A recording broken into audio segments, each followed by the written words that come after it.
Lúcia, eu costumo dizer que quem vê cara não vê luta. As pessoas veem imagem e elas têm os seus preconceitos, elas têm as suas percepções, muitas vezes estereotipadas, estigmatizadas, sobre aquilo que ela idealiza, imagina, projeta. Então, por trás de muito daquilo que a gente conquista, tem dor, tem tristeza, tem concessão, privação, tem alegria, tem encontro, tem desencontro, tem dúvida, tem conflito, tem noites mal dormidas, tensões, estresses, enfim. Quando eu te digo isso, você consegue lembrar de algo da tua jornada que se encontre com esse pensamento? Muito, Pamela, muito. Eu costumo dizer que eu sempre chego quando a festa acaba. Brinco, mas justo na minha vez a festa acabou. Porque eu tenho uma vida marcada por muitos desafios, desde pequena. Muitos. E eu adotei uma estratégia de sobrevivência de olhar para frente, porque eu, de fato, para trás não ia me ajudar. O presente, o que eu podia fazer era olhar para as oportunidades. E eu construí minha forma de ver e de sobreviver dessa forma. Então eu tenho uma resistência, às vezes, até de olhar para trás das minhas conquistas, porque eu acho que foi a forma que eu tive de negar os desafios que eu tive, as lutas, as dificuldades, né? E as pessoas olham para mim e acham que eu sou bem nascida, de família tarará, bem, né, com muito cuidado, com muito amor. E não foi essa a minha realidade. Então, eu acho que o meu mecanismo de defesa foi esse, só olhar para as oportunidades, só olhar para o que eu posso fazer. Você lembra a primeira vez, ou qual a primeira vez que você consegue se recordar que você usou dessa estratégia e funcionou? Me lembro, claramente. Engraçado isso, né? Eu tinha 16 anos e minha mãe colocou todos os filhos para fora de casa. Nessa época, eu trabalhava como balconista numa marca de varejo, de uma Pacalolo. Nossa, eu adorava. E eu era temporária e tal, e a minha irmã tinha 14, eu tinha 16 e meu irmão tinha 17. Meu irmão foi morar com uma tia no Rio e ele... Enfim, e eu fui morar com uma senhora de 60 anos numa kitnet. Eu só tinha dinheiro para aquele espaço. Como você chegou lá? Ela era amiga de uma tia da minha melhor amiga. O filho dela foi embora viajar, foi embora para uma missão era Mormon, e surgiu a vaga, ela precisava dividir o quarto. E cada irmão foi para um canto? Meu irmão foi morar na casa da minha tia, no Rio. Minha irmã, meu pai era apaixonado pela minha irmã, e ele veio da Bahia, era em Brasília, eu sou de Brasília, né? E alugou um apartamento para ficar com ela. E, um parêntese, ele nunca me reconheceu como filha. E aí eu fui morar nessa... Mas a minha irmã depois passou por dificuldades, porque ele era alcoólatra, né? Alcoólico, como fala hoje, né? Não sei como. E eu fui morar então com essa senhora de 60 anos, que foi muito bom porque... E ali eu sofria, porque eu falava assim, puxa vida, né? O meu pai adotou a minha irmã, meu irmão foi para casa da minha tia no Rio e eu fui para lá. Aí eu falava... Aí eu me peguei assim, acho que nos 3 primeiros dias, me peguei chorando. Eu estudava de manhã numa escola pública e à tarde eu entrava 4 horas e saía às 10 do shopping, né? E eu me vi chorando e pensei assim, ninguém sabe que eu estou aqui chorando. Ninguém sabe o que eu estou passando. Só quem piora isso sou eu. O que eu tenho que fazer? Isso não vai mudar a minha vida, essa situação que eu estou vivendo. Eu só posso olhar para frente e falar, preciso ser a melhor que eu puder. Eu preciso trabalhar, me destacar, ser uma profissional diferenciada, né? Eu pensava, porque só dependo de mim, não tem ninguém que possa me ajudar. Eu estou sozinha, literalmente sozinha na vida. E dali eu tive essa... É como se fosse um marco, assim. Olhar para trás não me ajuda, só me empurra para o buraco.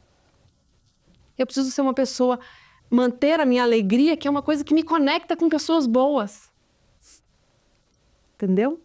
Eu preciso me contagiar. E aí eu tive tinha uma amiga, uma grande amiga, que a família dela me recebia. Tipo, todo Natal eu passava na casa dela, com a família dela. Era bom. Era ótimo. Então, essas coisas, sabe? O que você acha disso que você está falando? Eu acho que é uma forma que eu aprendi de amenizar cicatrizes, ressignificar e olhar. Neste momento eu aprendi, Pamela, que eu devia dar valor para quem quer amor, porque não adiantava eu querer o amor da minha família. Não tinha ninguém que pudesse olhar por mim, nem que me desse o amor. Meu pai, eu cheguei a fazer teste de paternidade e provar para ele que eu era filha dele. Não adiantava a minha mãe, provar para minha mãe que eu era boa o suficiente. Não fazia diferença para ela. Mas, ao mesmo tempo, eu tinha a Lolo, uma amiga minha, que a família dela me abraçava, foi avalista de quando eu precisei alugar um apartamento, sabe? Coisas que fizeram por uma filha. Então, por que eu queria dar o amor para quem não queria amor? Eu quero dar amor para quem quer amor, eu quero dar oportunidade para quem quer oportunidade. E eu prometi a mim mesma ali que eu nunca desperdiçaria meu amor com quem não quisesse. Você fez um movimento de forma espontânea, bastante precoce na tua vida, que já mostrava um prenúncio da tua força, do teu comprometimento com aquilo que você se propõe, do teu foco, que eu te conheço. Naquele momento, você conseguiu desistir do que não tinha e de quem não dava. Isso mesmo. E não desistir de si. E entender que olhar para frente, fazer boas escolhas, se aproximar de quem tem para dar, estar perto de quem faz questão, olhar para a família que não é de sangue, mas é do coração. Assim eu vou encontrar o meu refúgio, assim eu vou ter algum conforto, assim eu vou me sentir mais segura, assim eu vou me reerguer. E você fez, né? Isso, exato. E tá cheio de gente assim. Quando eu falo, a única coisa que eu queria é que pessoas do bem, verdadeiras, se conectassem e que entrassem no meu caminho. Eu sempre rezei e pedi a Deus por isso, para que Ele me cuidasse nesse sentido. Eu tinha a capacidade de imaginar esse caminho. Então, eu tive muita sorte de pessoas incríveis terem entrado no meu caminho que me deram oportunidades. Eu sempre quis oportunidade. Eu nunca quis nada fácil. Mas eu sempre acreditei que eu podia, que eu não tinha menos. Eu sempre acreditei que eu não tinha menos. Tem uma coisa interessante na tua fala, que acho que desde antes que a gente estava conversando aqui, que a gente sempre conversa um pouquinho antes de entrar, você tem uma confiança de que há pessoas do bem, há gente boa. E isso me faz pensar que muito cedo também você entendeu que você era uma dessas pessoas. Porque eu digo que muito do nosso acreditar, quando a gente não teve, e a gente ainda acredita que tenha, eu sempre digo que é porque há na gente. Isso. Né? Então, eu queria que você tentasse buscar quando que você lembra na tua infância ou na tua adolescência quando que você lembra que você reconheceu em si essa pessoa?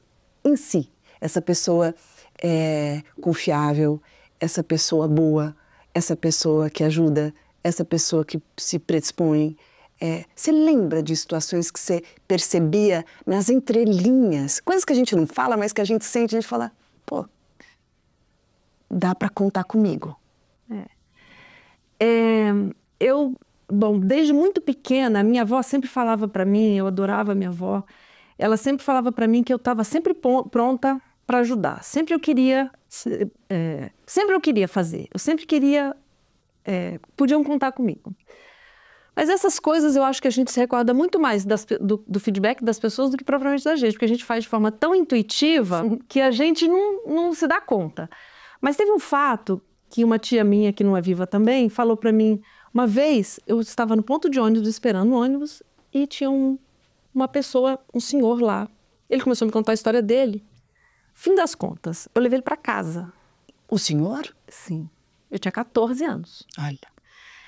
E aí eu levei ele para casa, ele estava com fome, ele era de outro estado, estava perdido lá e tal. Tirei o dia da minha poupança, que eu trabalhei. Eu já trabalhava desde os 14, né? Tinha juntado dinheiro. Dei o dinheiro para ele voltar para a cidade dele. Sim. É meu jeito, eu tenho uma característica, eu sinto a dor do outro. Eu sinto a dor do outro. Eu leio a dor do outro. Eu quero para o outro a mesma medida do que eu quero para mim. A mesma medida, não quero nem mais nem menos.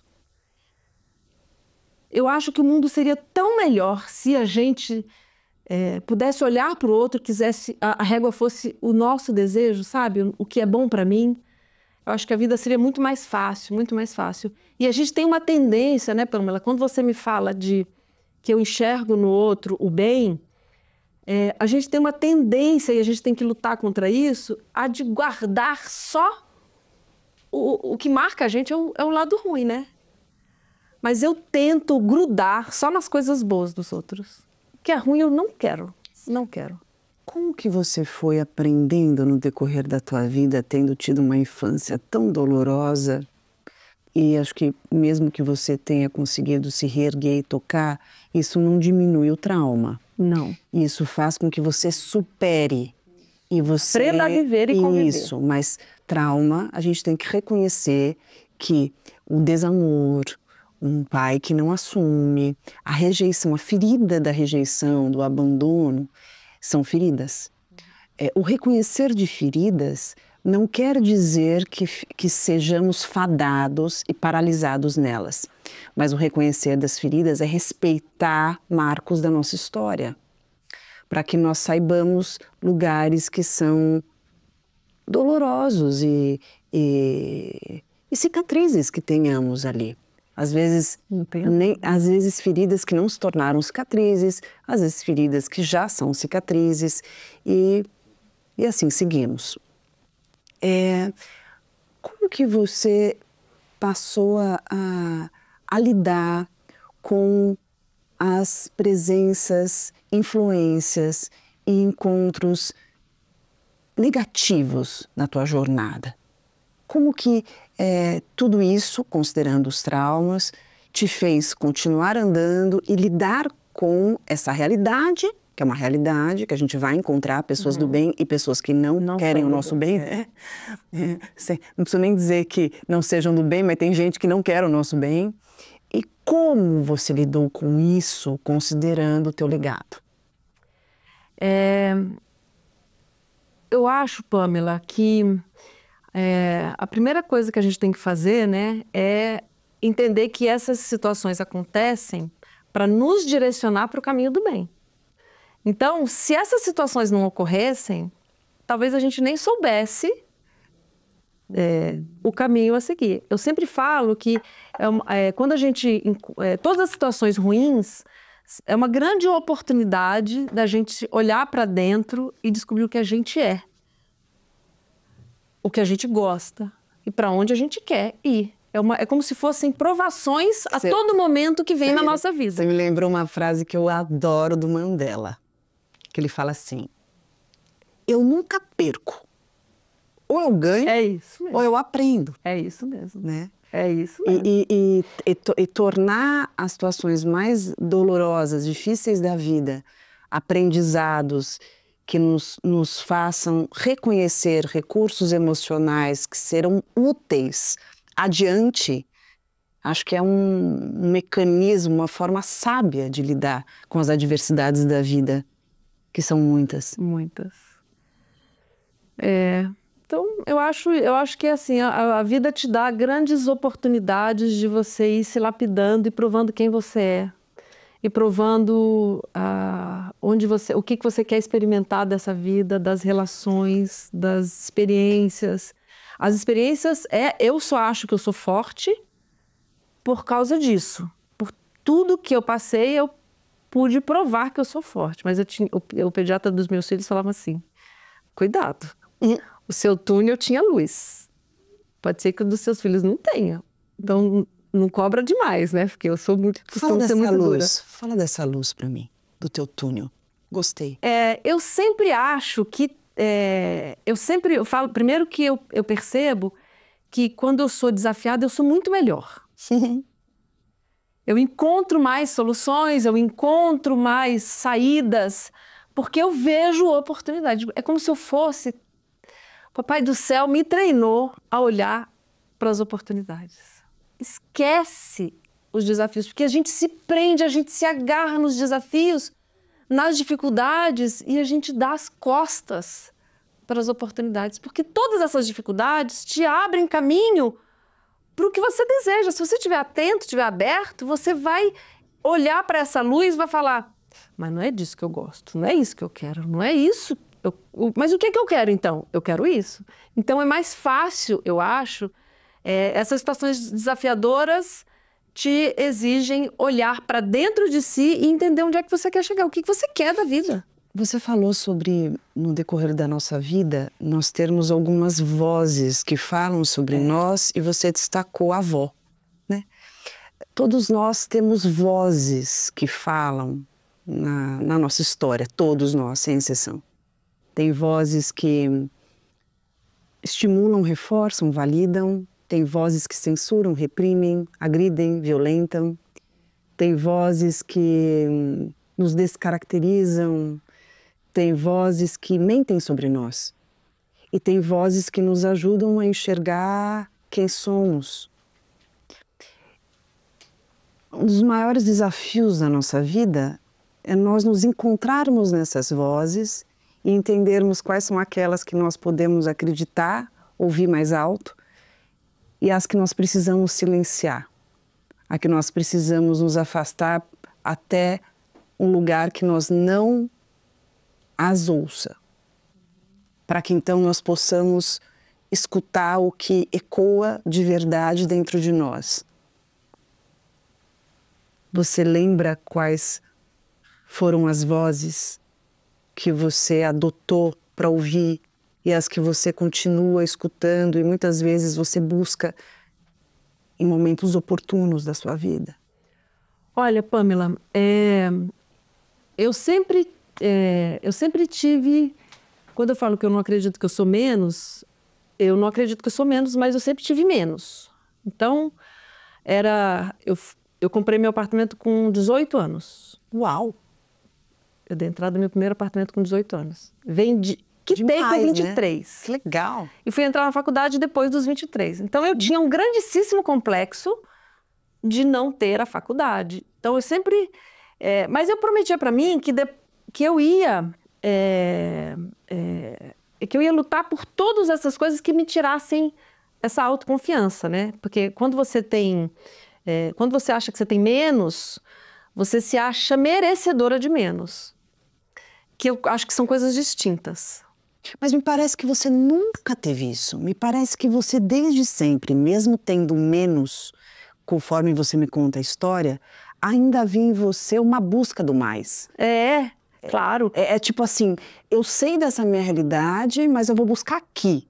É como se houvesse uma autoconfiança nata, que você se agarrasse naquilo para continuar, para seguir, para crescer. Isso é muito interessante. Mas eu vou te dar um exemplo. Isso é verdade. Mas não quer dizer que eu não entenda o contexto e faça essa minha autoanálise e diga, nossa, eu não tenho menos. Eu tenho menos. Mas como é que eu faço? Onde é que estão os meus diferenciais? De novo, olho para dentro e falo, onde é que eu posso me agarrar nas minhas forças? Porque se eu for me agarrar nas minhas deficiências, nas minhas dificuldades, eu nem vou tentar, nem vou à luta. Você tem clareza disso? Absoluta. Absoluta. Das suas dificuldades e das suas virtudes. Você hoje consegue ter essa clareza? Eu sempre tive. Porque isso faz muita diferença. E eu sei medir quando é que eu mitigo essas dificuldades. Como eu mitigo, quando eu mitigo e se vai ser possível mitigar. Tem coisas que não vão ser possíveis mitigar. Como é essa negociação interna? A negociação interna é saber o desejo que você tem de conquistar aquilo, de querer aquilo, do quanto isso vai, de fato, fazer sentido e valor na sua vida, né? É um pouco isso. Eu vou dar um outro exemplo aqui, que eu acho que tudo isso traz para o meu processo evolutivo, né? Eu não pretendia ter filhos. Porque eu tive uma história, né? Eu cresci ouvindo da minha mãe que filho era a pior coisa que tinha. Ela verbalizava? E quando eu casei, o meu marido, Márcio, queria muito ter filhos. Ele já tinha uma filha, mas ele queria muito construir uma família comigo e tal. Fomos fazer terapia. E aí, eu entendi que eu me boicotava. Eu não queria ter filhos porque eu boicotava, porque eu tinha muitos planos. Eu sempre fui assim, cheia dos planos, né? E carreirava todos eles, assim. Eu tinha que fazer a faculdade, eu comecei a faculdade com 23, terminei com 28, tinha que fazer MBA, tinha que fazer aquilo. Então, eu negociava comigo, mas isso eu acho que eu posso. A gente tem que ter esse nível de humildade, de olhar pra gente, falar, de repente, eu acho que eu tenho que dar um passo atrás e entender onde é que isso pode fazer bem para mim. Então, isso foi uma negociação que eu tive comigo.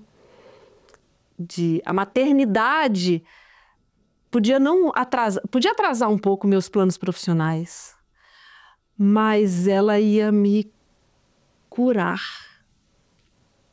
algumas feridas. Ia me dar a chance de ser amada. Porque os filhos me devolveram o que me tiraram, né? Essa chance de ser amada. Interessante, porque quando a gente escuta algo dos nossos pais durante toda uma vida, aquilo fica impregnado em algum lugar aqui dentro, brigando com os nossos sonhos, desencorajando as nossas fantasias, como se nós não pudéssemos ter o direito de construir a nossa percepção sobre algo que muitas vezes já está tão definido por eles, e é tão repetido, que aquilo parece que gruda num lugar que as nossas fantasias não conseguem ter a liberdade de existir, né? E quando você se propõe esse questionamento e se autoriza num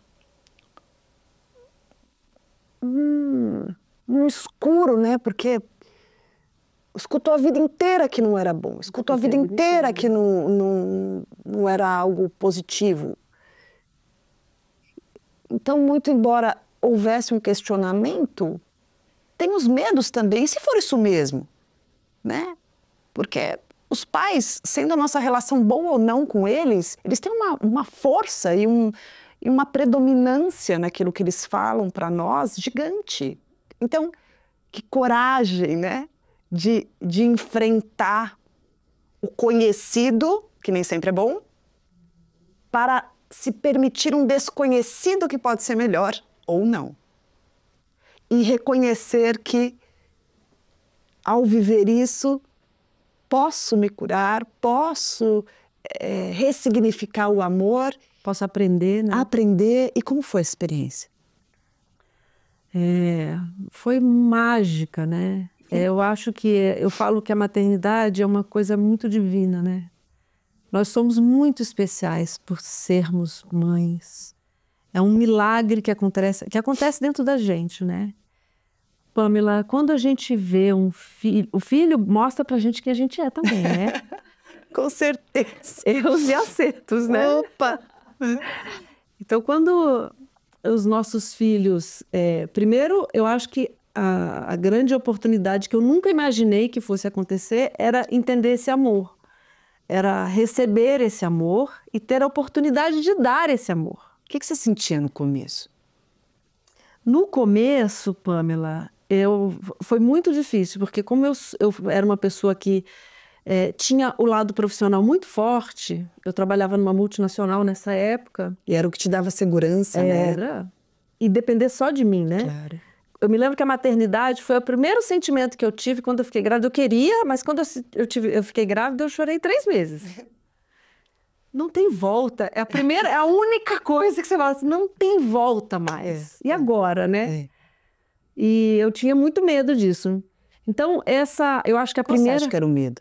Qual você acha que era o medo? O medo era de não ser feliz, de não dar conta de sustentar, era iminente. Eu tinha um medo enorme de não ter condições de sustentar, né? Para sempre, ainda pensava nisso. Esse para sempre é uma coisa... Eu achava que eu dava conta de mim. Não sei se eu dava conta de mais gente, sabe, assim? Então, o filho, eu acho que trouxe essa imagem do legado, da herança, do eterno, sabe? O filho traz muito isso. E você tinha uma experiência na tua vida do abandono. Isso mesmo. Então, a referência era o abandono. Mas foi um portal. Foi um portal que, obviamente, as fichas vão caindo ao longo do tempo, né? Você vai vivendo as coisas, você vai... acho que a primeira gravidez foi difícil porque eu me dei conta de que eu tinha que abrir mão, né, do meu lado profissional e não é abrir mão, mas me dividir e não me dedicar 100% como eu me dedicava. No fim das contas, eu fui vendo que como eu tinha um parceiro incrível, o pai dos meus filhos é uma pessoa incrível, paizão, que me permitia ser bem-sucedida profissionalmente também porque ele era parceiro. E a gente podia seguir a carreira juntos, os dois. Então foi mais leve, né? E aí, como eu não acredito que eu tenho sorte? Eu tenho muita sorte, né? Agora, dizendo isso, me defina a sorte para você.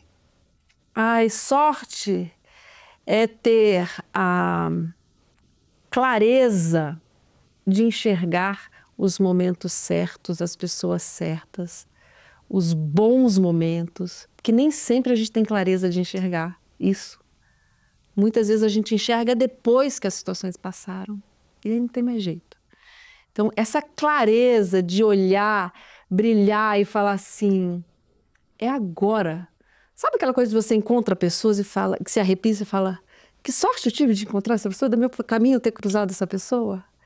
Essa clareza, eu acho que é divina também. Eu não sou religiosa, mas eu me sinto muito espiritualizada, eu ouço, eu converso, né? E me guio por essas situações. Eu não acho que isso é sorte, eu acho que isso é um dom. Pode ser. O dom de perceber. As pessoas desperdiçam muitas oportunidades. Às vezes a sorte, ela está na mão da pessoa e a pessoa deixa escorrer. Muitas vezes há encontros iluminados, há mensagens que vêm, sabe lá da onde, ou sabe lá assim de onde é, e a pessoa não ouve. A gente vê isso. Você olha, uma das maiores dores que eu tenho, não só como profissional, ouvindo vidas, mas como pessoa ao meu redor, é perceber desperdício de ser feliz, desperdício de se realizar, desperdício de crescer, desperdício de se desenvolver, porque a pessoa não enxerga a oportunidade que ela tem, porque ela muitas vezes não se considera capaz, muitas vezes ela tem uma destrutividade imensa dentro dela, muitas vezes ela não consegue perceber a luz porque está mergulhada na escuridão, ou então ela está cega, presa em alguma ideia fixa, obsessiva e não consegue perceber a janela que se abre por estar presa na porta fechada. E a pessoa que consegue olhar, reconhecer e ser grata. Isso. Ela, sem dúvida, acaba tendo uma jornada mais próspera. Porque ela vai aproveitando aquilo que aparece, ela vai se nutrindo daquilo. Ela não fica presa no que ela não teve, mas ela fala, caramba, olha lá, eu tenho isso aqui, que eu acho que isso é um marco em você. Eu sempre acho que as pessoas, Pamela, são mensageiras. Nós somos mensageiros de luz, né?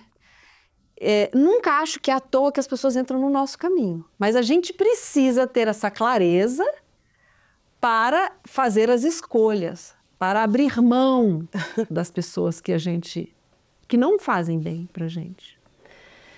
E muitas vezes a gente está tão acostumado com isso, né? Muitas vezes a gente está tão acostumado a um velho conhecido que a gente não escuta, que a gente fica cego, que a gente deixa passar.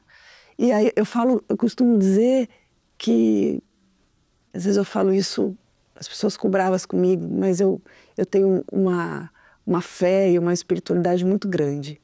Eu acho mesmo que, às vezes, os braços de Deus, eles nos tocam através dos encontros que nós temos, das palavras que vêm, das coisas que acontecem, que você fala, como assim?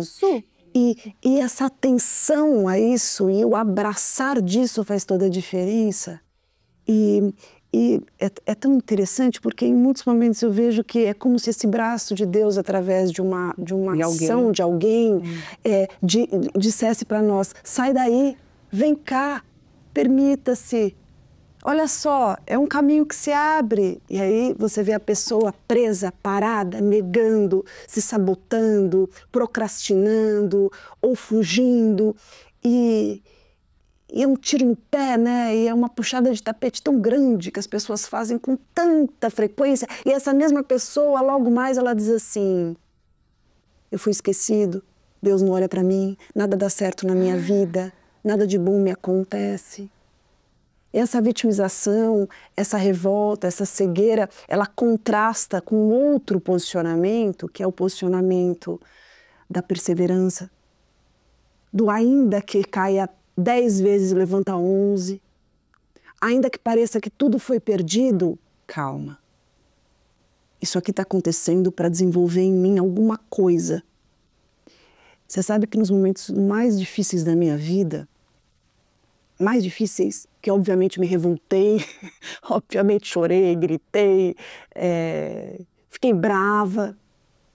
Depois que passava a minha revolta, eu parava e falava, não, eu não sou perfeita, mas eu tento fazer o meu melhor.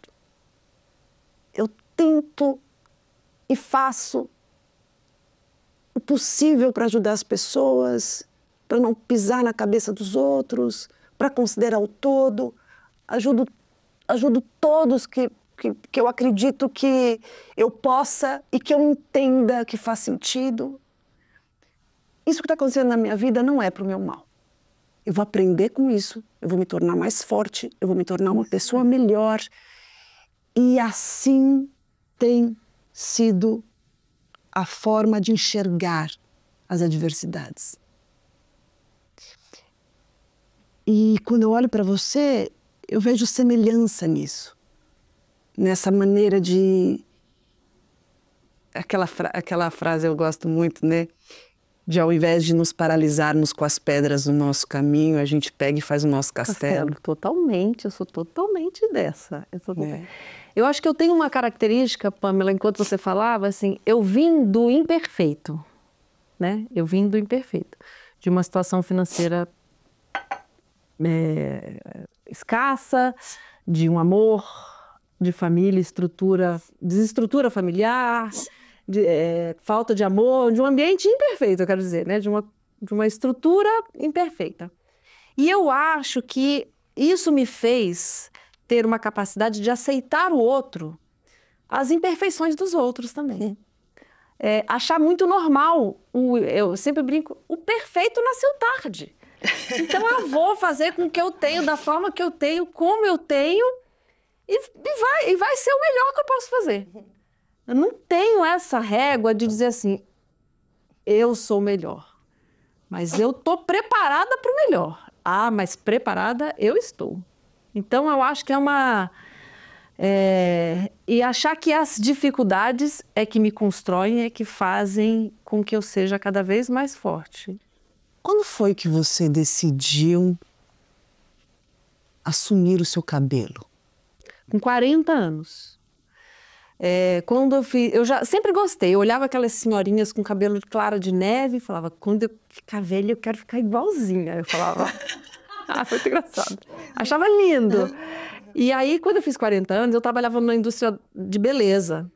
Eu trabalhava na indústria da beleza. E eu falava que eu ia deixar meu cabelo ficar branco, meus funcionários falavam, eu era diretora-geral, e as pessoas falavam assim, você não pode deixar porque você é referência. Você não pode, né? Você não pode deixar porque você é referência. Imagina, você vai deixar o cabelo ficar branco. Eu falava, vou. Não. Eu falei, então tá bom. Na hora que eu saí Por que daqui... você queria? Hã? Por que você queria? Porque eu detesto tudo que me escraviza. Nem gente, nem negócio, nem produto. Não gosto de nada que me escravize. Eu gosto de ter essa liberdade. Eu sou uma mulher muito prática. Eu gosto de ser como eu sou, né? E eu não me preocupo com o que as pessoas vão achar, com o que as pessoas se vão gostar ou não. Se gostarem, ótimo, mas se não gostar, eu sou a primeira pessoa que tem que gostar. Eu tô na lista, no topo da lista. Se eu gostar, tá tudo certo. Tanto que eu recebi inúmeras críticas. Quando a pandemia, eu fazia muitos vídeos. Eu trabalhava já com acessórios, com beleza, né? E as pessoas falavam, mas se você tá muito bonita, mas se você deixasse seu cabelo preto, você ia ficar muito melhor, isso te envelhece demais. Eu falava, tá bom, tá bom. Mas inúmeras. Depois, eu acho que da pandemia, as pessoas começaram a se acostumar com o cabelo branco. Por que você confiava na sua percepção? Porque eu me sinto bem, porque eu olho e eu acho que eu tenho que estar bem dentro, né, Pamela? Fora é o resultado do que tem dentro. E você confiava na sua sensação? Muito, muito. Isso você acha que te ajuda a manter essa fluidez da construção profissional e pessoal que você tem? Essa capacidade de escutar sem se definir pelos outros, de confiar naquilo também que diz o teu coração? De saber filtrar o que se escuta? De novo, eu tenho a capacidade de olhar para as oportunidades, né? Que eu falei. Quando eu tenho uma voz impostora, o que eu faço? Eu olho para o que as pessoas falam de bem de mim. Aí eu me agarro nisso. Eu falo, se mais de uma pessoa, várias pessoas costumam falar de você algumas características positivas, essas são verdadeiras. Porque a gente só transmite o que tem dentro da gente. E se às vezes eu tenho dúvida, o que as pessoas falam para mim, eu vou me agarrar nisso. Isso ajuda a me nutrir dessa autoconfiança. Então, eu acho isso, eu acho que a gente tem que ter e o que não me agrada, ou que não quer, serve para eu refletir se de fato aquilo porque eu também acho que as pessoas entram na nossa vida para te mostrar e para você aprender mesmo um pouco do que você é, dos seus defeitos, do que for. Os feedbacks verdadeiros eu aceito de pessoas verdadeiras, de pessoas que eu considero, que eu respeito. Adoro. E você sabe que é interessante porque há muitos anos, você colocou a cara no seu trabalho, você se tornou a modelo da sua marca, você desbravou isso, não é fácil. Porque agora, quando as pessoas te veem grande e veem a sua marca conhecida, é uma coisa. Mas lá atrás, não. Lá atrás você estava tateando, né? Não, todo mundo me criticava, né? As pessoas me criticavam, elas falavam assim... Porque isso é dentro do marketing que eu aprendi, a primeira coisa é dissociar a imagem do dono da marca. Mas por alguma das premissas que eu estabeleci no meu negócio de crescimento, eu queria que o negócio crescesse pelo resultado do próprio negócio. Não tinha dinheiro para pagar modelo. Não era prático, era difícil, eu tinha que fazer um dia específico e tal. Achar roupa, sapato, a manicure, a maquiagem, o cabelo. Ai, eu ficava já com preguiça dessa parte toda. Eu falei, não, deixa que eu faço mesmo, eu mesma faço. E as pessoas me criticavam muito, mas a própria imagem, eu mesma tinha um pouco de vergonha disso, nunca quis essa exposição. Mas ok, vou fazer porque é o que eu tenho para agora. De novo, aquela coisa, vou fazer com o que eu tenho. E deu muito certo, porque eu acho que conectou, eu passo a verdade do que eu sou, né? Não fico fazendo uma coisa estereotipada, não faço cena de uma coisa que eu não sou. Todo mundo que me conhece hoje, fora das redes sociais, fala, você é exatamente quem você é. Minhas amigas de infância em Brasília falam, Marluce, você é exatamente quem você é. E eu fico feliz com isso. Marluce, é engraçado, porque quando a gente escuta um pouco a tua história, a gente percebe que você seguiu só lá atrás e, muito embora você tenha entendido que as companhias emprestadas da vida podem ser encontros primorosos e maravilhosos, ainda assim, o confiar em si é o que mais te liberta. E é muito interessante você ser a cara da sua empresa e você trazer essa verdade, né? Eu uso o que eu vendo, eu sou isso, porque hoje está cada vez mais claro que as pessoas elas não consomem o produto unicamente, mas elas se inspiram no que há de associado a ele, né? A verdade, a força da mulher, a autenticidade, a praticidade, a humanidade.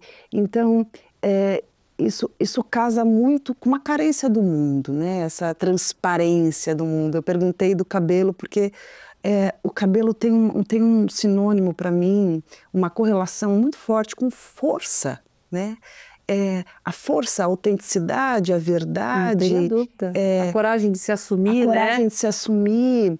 Tanto que quando a mulher ela tem um processo, por exemplo, de quimioterapia, alguma coisa do tipo, é tão difícil para a grande maioria essa perda do cabelo, porque o cabelo tem muito da identidade, tem muito da feminilidade, e quando você assume essas madeixas grisalhas e você assume aquilo que vem de você, é muito também um reconhecimento da sua força, né? É muito um vestir-se de si, que é o que você faz no seu trabalho. E isso eu acho que conecta com as pessoas. Conecta, mas ainda assim, né, Pamela, liberta a gente, porque é tão bom ser quem se é. Se a gente entender essa grande oportunidade que você é um ser diferente, que você não tem que ser igual a ninguém, que você ser quem você é o grande presente da natureza.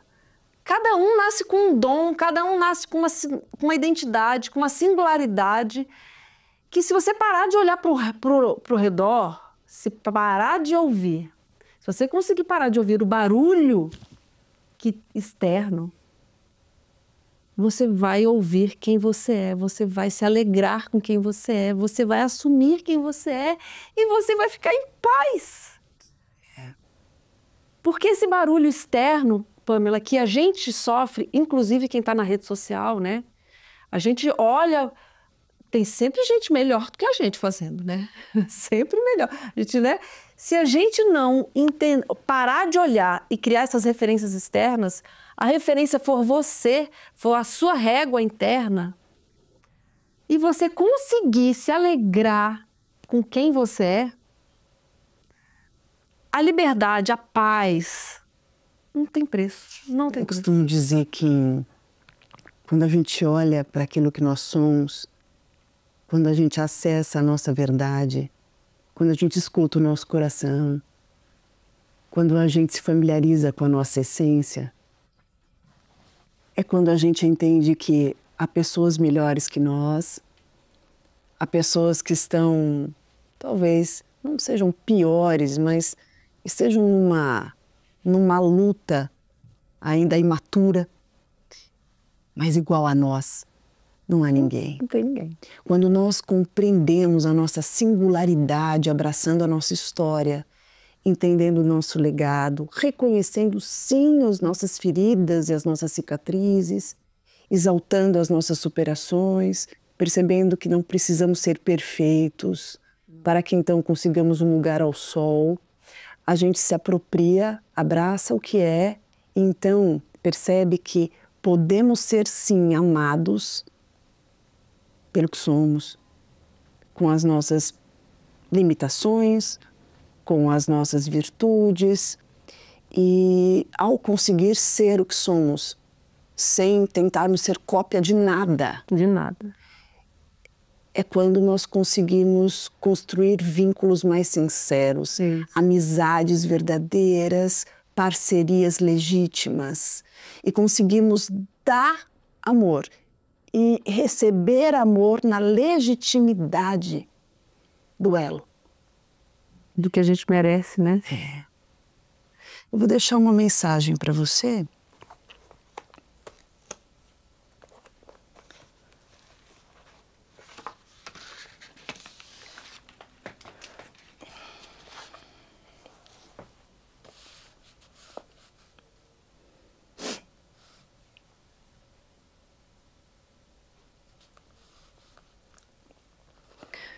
Consigo entender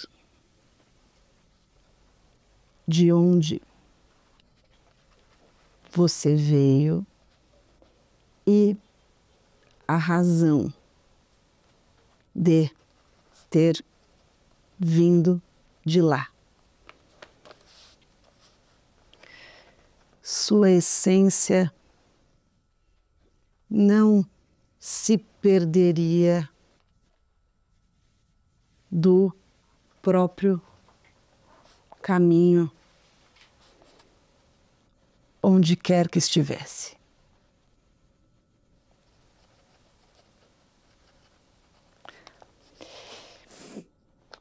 Alma rara e lúcida no discernimento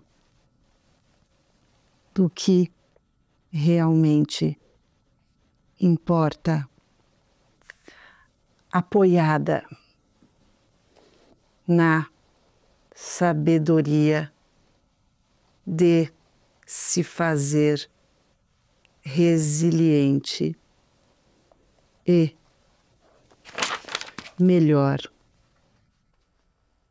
independente das adversidades, tornando obstáculos trampolins para o sucesso.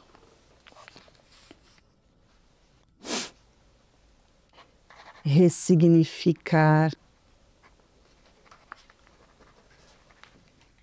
abandono com descoberta, rejeição com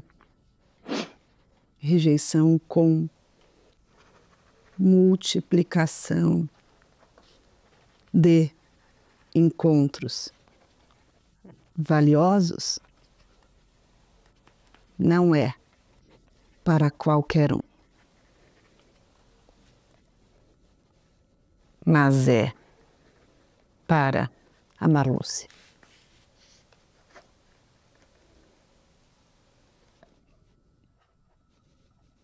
Obrigada por inspirar. Acho que rejeição é a minha maior dor, sabia? Maior dor. E o que você faz com ela? Multiplico, né? Por oportunidades. Eu escolho os abraços que eu quero, né? Tá cheio de abraço. A gente tem que querer, né? A gente não pode querer a rejeição. Essa é uma luta que a gente tem que... Você sabe que eu aprendi a fazer com a rejeição? Durante um tempo da minha vida, a rejeição era tão dolorida para mim que eu me trancava no banheiro da escola. Porque eu não sabia me defender, eu não sabia lidar com aquilo. E eu me trancava e passava horas trancada na cabine do banheiro. Né? Era um intervalo, às vezes uma aula. Dias e dias e dias. Um dia eu resolvi abraçar a minha rejeição, reconhecer a minha dor, não fugir dela. Porque quando eu fugia das pessoas, da rejeição, eu não fugia só disso. Eu fugia do que eu sentia. E quando eu olhei para aquilo e vi a dor, o quanto aquilo me perturbava, o quanto aquilo era difícil, e eu me acolhi, eu consegui sim multiplicar como você, nos abraços e nas acolhidas e nos encontros valiosos, mas sem subestimar essa dor. Porque eu não acho que a rejeição ela tem que ser desconsiderada ou substituída por aceitações futuras. Mas ela precisa ser abraçada. Porque quando a gente é rejeitado, o que a gente mais quer é um colinho. É isso. O que a gente mais quer é alguém que diga, parece doido, né? Mas a gente não quer que alguém resolva, porque não tem que resolver rejeição. Já feriu, já doeu. Mas a gente quer alguém que fale assim, putz, que duro. Ruim mesmo. Difícil pra caramba.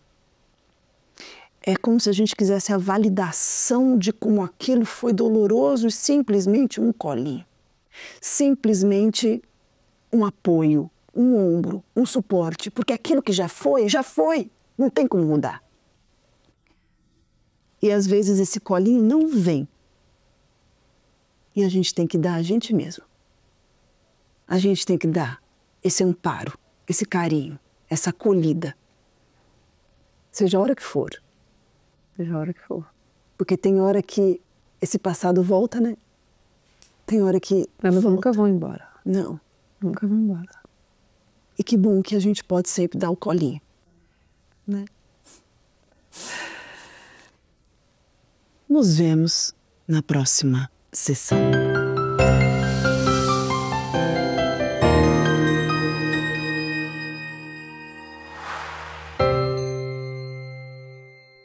Deu vontade de fazer terapia, né? Então baixe agora mesmo o PCAP, meu aplicativo de atendimento psicológico, para você fazer a sua sessão de terapia a qualquer hora, de qualquer lugar. Temos milhares de psicólogos qualificados na abordagem do jeitinho que você quiser, prontos para te atender.